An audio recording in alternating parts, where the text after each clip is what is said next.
Termasuk Maryam tadi itu ya, kisah yang Betul. korma ini. Benar. Ya kan, Masya Allah kan, dan ternyata memang kalau kita kembalikan gitu Ustaz, bahwa kalau tadi saya katakan manusia itu makhluk hormon, berarti dia butuh bahan baku hormon itu. Butuh bahan baku untuk membuat hormon tadi. Jadi tanpa jiwa yang baik, maka tidak akan tercipta pikiran yang baik. Jadi kalau ini mungkin bahasa hadis tadi kan, jiwa yang baik akan menghasilkan pikiran yang baik. Pikiran yang baik akan menghasilkan tindakan yang baik. Tindakan yang baik terus menerus akan menghasilkan kebiasaan yang baik. Kan dia urutan begitu tuh. Betul, betul. Jadi sekarang contoh begini, kita tahu kurma ini baik, tapi ada orang nggak mau makan kurma, nggak enak lah apa segala macam. Kenapa bisa kayak begitu? Pertama mungkin tadi balik ke yang kita bahas di awal tadi, nggak ada kecintaan dia terhadap ini. Yang pertama itu. Yang kedua apa? Dia nggak paham ini. Yang ketiga apa? Memang sudah terbentuk kebiasaan tidak baik dari dirinya untuk makan yang tidak baik, dari pikiran yang tidak baik, dari jiwa yang tidak baik, dari apa yang dia lihat, dia dengar yang tidak baik. Tiap hari nonton iklan, misalkan iklan makanan yang tidak sehat, tiap hari pasti makan. Kan begitu. Iya. Seperti itu urutannya kayak begitu. Nah, sehingga kalau kita tadi kembali ke pembahasan hormon tadi, tidak heran saya katakan waktu Maryam lagi takut, lagi sedih, lagi cemas, lagi sakit kayak begitu, Allah kasih ini karena memang beliau ini si kurma ini memang bahan baku hormon kebahagiaan itu. Hormon bahagia. Bahagia. Jadi bahasanya kalau mau bahagia makan kurma itu. Kalau bahagia makan kurma. Dan sebenarnya tadi sempat saya mikir, sesuatu yang biasanya kan bahagia itu kan, bahagia cinta itu kan manis, ya kan? Ya. Pasti manis. Maka yang manis-manis itu biasanya memberikan efek mood booster. Iya. Kurma, madu. Iya. Ya, saya ingat nih kisah Maryam itu ya. Kisah Maryam itu kan dia kan dirundung masalah yang bertumpuk sebenarnya. Betul. Masalah pertama dia hamil, kemudian tidak ada suaminya, karena mukjizat. Kemudian dia ditekan oleh pertanyaan masyarakat, ini stres yang luar biasa ini. Ditekan oleh pertanyaan masyarakat, ini kamu kok bisa hamil gitu. Dan cara masyarakat bertanya itu juga menekan masalahnya. Karena kalimatnya ya ukhta Harun, wahai saudaranya Harun. Harun orang baik-baik. Betul. Ya, makana abu kimro asau. Bapakmu itu bukan orang yang kotor ya, ini orang yang jahat ini. Wa makanat ummuki bagiya, ibumu juga bukan pelacur, kan nggak enak ya pertanyaannya. Kasar sih. Nanya kasar. Itu di tekanan luar biasa di dalam diri seorang. Kemudian dia harus mengasingkan diri jauh karena sudah nggak kuat ya, dan jauh. Nah setelah itu kan fa'aja ahal makhadu ila jid'in nakhlah. Dia udah mulai mules. Nah itu kan masalah sendiri. Mules mau lahiran. Dan kemudian dalam keadaan seperti itulah wajar ketika, bukan wajar sih, tapi ya ada batas betul ya. Wanita sesolehah Maryam pun ternyata sampai harus ya laitani mitu qabla hadza wa kuntu nasyan mati. Ya sampai berharap mati loh. Mati itu kan kesedihan luar biasa. Ternyata yang menarik adalah memang hiburan Allah dong. Hiburannya itu dengan menggunakan beberapa aktivitas. Pertama itu dihadirkan, kalau ini ada dua tafsir, tapi salah satu tafsirnya adalah dihadirkan malaikat. Jadi malaikat itu fungsinya menghibur. Kalau kita nggak didatangi malaikat, ya paling tidak yang datang tuh orang yang levelnya itu tinggi, yang kalau kita ketemu bahagia. Nah, karena fanadaha min tahtiha, ini ada dua tafsir, tapi salah satunya adalah malaikat. Kemudian hiburan Allah tahzani. Jangan, ada kalimatnya, jangan sedih. Ini pentingnya kalimat juga. Qad ja'ala rabbuki tahta kisaria, ada air sungai mengalir di bawah sana. Kalau air mengalir itu di sana layak diminum. Yang kedua ada suara. Jadi ini ada obat buat dengan mendengar telinga. Suara. Kemudian setelah itu wahuzi ilaiki bijid'in nakhlah. Goyang-goyang itu aktivitas. Suruh goyang pohon korma aktivitasnya. Walaupun korma digoyang nggak akan jatuh juga rutopnya. Nah, pohon korma kan besar kuat, itu nggak mungkin jatuh. Tapi itu wahuzi ilaiki bijid'in nakhlah. Itu sakit aliki rutoban janiya. Nah, jatuhlah rutop nih. Ini nasi rutop. Kemudian fakuli washrobi waqarri aina. Nah, untuk sampai kata waqarri aina itu, bersenanglah hatimu itu, maka makanlah rutop yang jatuh tadi. dan minumlah dari air yang mengalir itu mata air berarti. Sungai atau sungai yang mengalir itu. Ya. Setelah itu baru bisa waqarri ayn. Tenang ya. Tenang.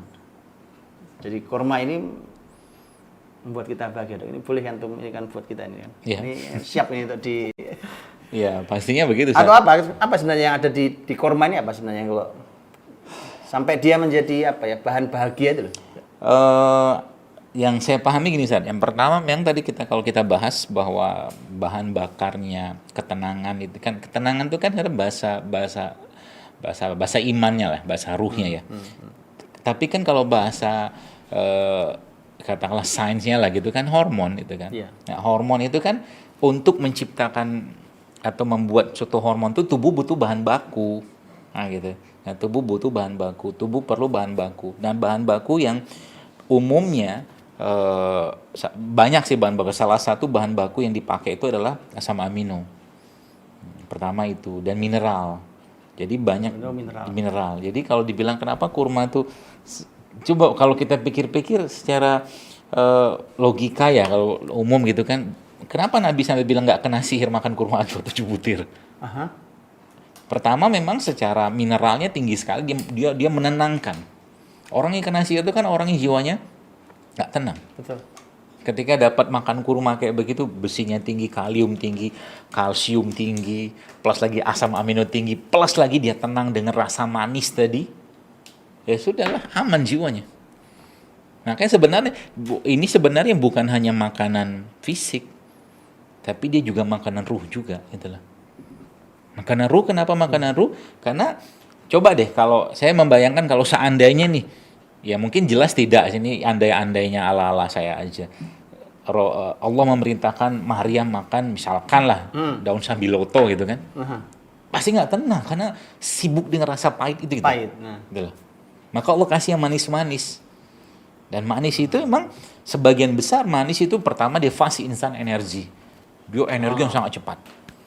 Apalagi dalam bentuk gula buah. Ini kan madu, ada fruktosanya, kurma ada fruktosanya, ada glukosanya, sama juga dengan madu. Dia fast instant energy.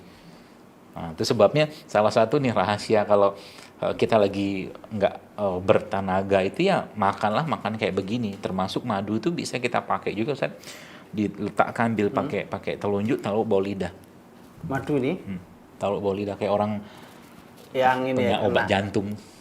Yang taruh di bawah lidah ya. Lidah. Jadi madu diambil, taruh di bawah lidah itu. Ini apa tuh? Cobain ini. Cobain aja, dia cepat sekali. Nanti dia nyerap. Gitu, gitu ya? Gitu. Ilmunya begitu. Cobain. Silakan. Gimana caranya cobain? Jadi dia di ini? Iya, kalau gitu terus taruh bawah lidah, ditempelin gitu terus, enggak lama. Di bawah lidah? Di bawah lidah. Di bawah. Iya, di situ. Di apanya ada yang situ itu. Tutup. Lidah habis tutup, mata taruh situ. Terus lidah selesai, kalau sudah masuk semua, tutup. Biarin dia nyerap. Nah, itu salah satu, bahkan itu bisa dipakai buat orang-orang yang susah, kayak orang-orang stroke gitu. Cepat sekali dia nyerap. Karena orang stroke kan nggak ada power. Ini juga sama nih beliau ini. Masya Allah ya. Ilmunya begitu. Nah, jadi ada memang dalam kalau kita cerita tentang cinta segala macam tadi itu memang munculnya penyakit zaman sekarang itu lifestyle itu yang saya pahami dan saya coba rangkum ini karena stres tadi kan nggak ada cinta. Nggak ada cinta dengan apa, nggak ada bahagia dengan apa yang diberikan oleh Tuhan. Di salah satu hadis tuh, saya ingat ada hadis yang menunjukkan bahwa Nabi itu suka dengan hal-hal yang sifatnya halawiyat. Halwa itu manis. Manis. Ya. Itu terjemahannya apa? Iya, bisa jadi sih. Artinya gini, tadi kan dikatakan sebagai dia energi yang instan cepat, gitu ya. Terus timbang dikasih yang pahit, dia dikasih yang manis supaya bahagia, lebih dekat pada bahagia, gitu ya. Iya. Tinggal PR-nya memang selain manisnya dok ini. Manisnya sumber manisnya nih. Iya, sumber manisnya. Ya sekarang banyak orang makan manis sekarang. Contoh bahkan makan gula pasir dengan segala bentuknya kan makan manis juga. Manis ya. Cuman dia makan itu bukan karena kebutuhan tapi karena nafsunya. Karena dia sebenarnya tanyalah sama orang di dunia ini. Kalau udah tahu yang namanya gula pasir itu nggak sehat. Sudah tahu. Dan gula pasir itu ada seorang dokter di Amerika, dia bahkan mengatakan itu 8 kali kecanduan daripada kokain, dia bilang. Dia pakai tikus diteliti sama dia. Kayak gitu. Gula putih ini, Gula pasir. gula pasir ini, Gula pasir. dia menjadi penyebab sakau nih orang. Iya. Sakau. Jadi orang kalau sudah badannya sudah penuh dengan itu tuh dia kayak nagih gitu loh. Itu kalau udah kayak begitu biasanya kalau nggak minum teh manis, kopi apa segala macam dia pusing dia. Nah, gitu. Nah itu kalau kayak begitu ya harus dilawan. Dikembalikan ke yang manis-manis alami. Atau diganti dengan atau diganti manis-manis juga yang bisa. lain ya. Bisa kayak begitu.